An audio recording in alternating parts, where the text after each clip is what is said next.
হবে। এটা কি টিচারদের দায়িত্ব ছিল না? আমি তো ভারসাম্যহীন ছিলাম।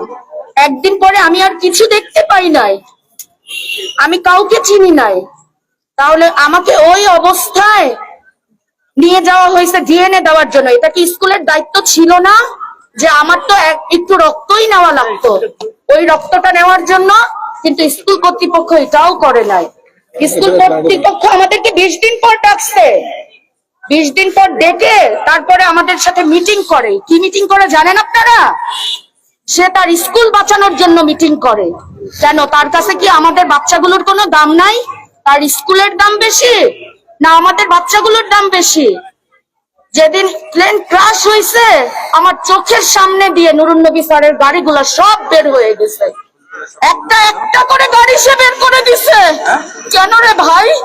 এই গাড়িগুলো আমাদের টাকায় কেনা ছিল না? তাহলে সে গাড়ি বের করে দিছে। আরিয়ান নামের একটা বাচ্চা, সেই বাচ্চাটারে পায়ের নিচে ফেলাইয়া রিক্সায় করে নিয়ে গেছে। কেন? এটা কি স্যারের দায়িত্ব ছিল না? স্যার এটাও করে নাই। ঠিক আছে, স্যারের এটাও দায়িত্ব না, স্যারের প্রতিষ্ঠান বন্ধ করে দিয়েছে। স্যার আমাকে বলতে দে, স্যার কি করলো? ক্যান্টিনে যে একটু বাচ্চারা পানি খাবে সেটারও উপায় রাখে না, ক্যান্টিনটাও বন্ধ করে দিচ্ছে। স্যার তো সব রকম তার প্রতিষ্ঠানের যাতে কোনো ক্ষয়ক্ষতি না হয়। তাহলে তা আমাদের বাচ্চাগুলোর প্রতি কি তার কোনোই নাই? আমাদের বাচ্চাগুলা যে এত কষ্ট করে মারা গেল, আমাদের না হলে ডক্টর ইউনূস স্যার, তাকে তো আমরা বসাইছি, তার অ্যাপার্টমেন্ট পাইতে আমাদের এখনো আমরা পাই না। নুরুন নবী স্যারের অ্যাপার্টমেন্ট পাইতেও কি আমাদের 20 দিন সময় লাগছে? সে 20 দিন পরে আমাদেরকে কেন ডাকলো? যখন আমরা এই প্রশ্ন করি যে স্যার আপনাকে 20 দিন পরে আমাদের কেন ডাকলেন, বলে আমি তো সবার বাসায় বাসায় গিয়েছি। সে কয়জনের বাসায় গেছে ভাই? সে বাসায় গেছে, কার কার বাসায় গেছে? সে কোচিং, তার টিচাররা বলে যে কোচিং, আমার স্কুলে কোচিং হয় না। কে বলছে তার স্কুলে কোচিং হয় না? আমার মেয়েকে আমি আজ পর্যন্ত কোনোদিন কোচিং এ দেই নাই। আমার মেয়ে বাসায় যে কি বলে জানেন আপনারা? আমার মেয়ে বলে আম্মু আমাকে কোচিং এ দাও। আমাকে যদি কোচিং এ না দাও মিসটা আমাকে আদর করে না। আমি এই 1.5 মাস হয়েছে আমার মেয়েটারে কোচিং এ দিচ্ছি। আমার পাখিটারে কোচিং এ দেওয়ার পরে আমার পাখি 1 সপ্তাহ পরে কি বলছে জানেন?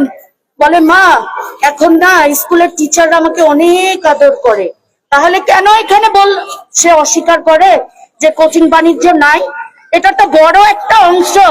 তার হেড মিস খায়, সে নেয়, সবাই নেয়। শিক্ষার নামে কেন ব্যবসা করে? তার প্রতিষ্ঠান তো একটা জলদস্যুদের চাইতেও নির্মম। আবার আজকে যখন বাচ্চাগুলো দাঁড়াইলো তার টিচারদের বের করছে, আমরা তো ভিতরে ঢুকি নাই, আমরা সুন্দর মতো মানববন্ধন করছি।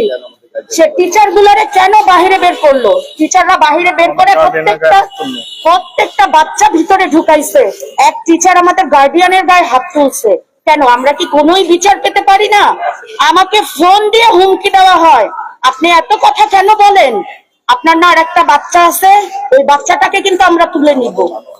কেন? আমাদের মানববন্ধন নষ্ট করার জন্য তার এত কেন? এত কি সমস্যা তার? সে আমাদেরকে শিক্ষা মন্ত্রণালয় ডাকছে, সেখানে কি লেখা ছিল জানেন? তার স্কুল বাঁচানোর জন্য আমরা যাব। আমরা সেখানে কেন যাব? আমার ময়না পাখি তো চিরাইয়ে দিতে পারবে না। তার সব স্যার, তার এই প্রতিষ্ঠান নাকি লাভজনক না। তার প্রতিষ্ঠান যে কত লাভজনক আপনারা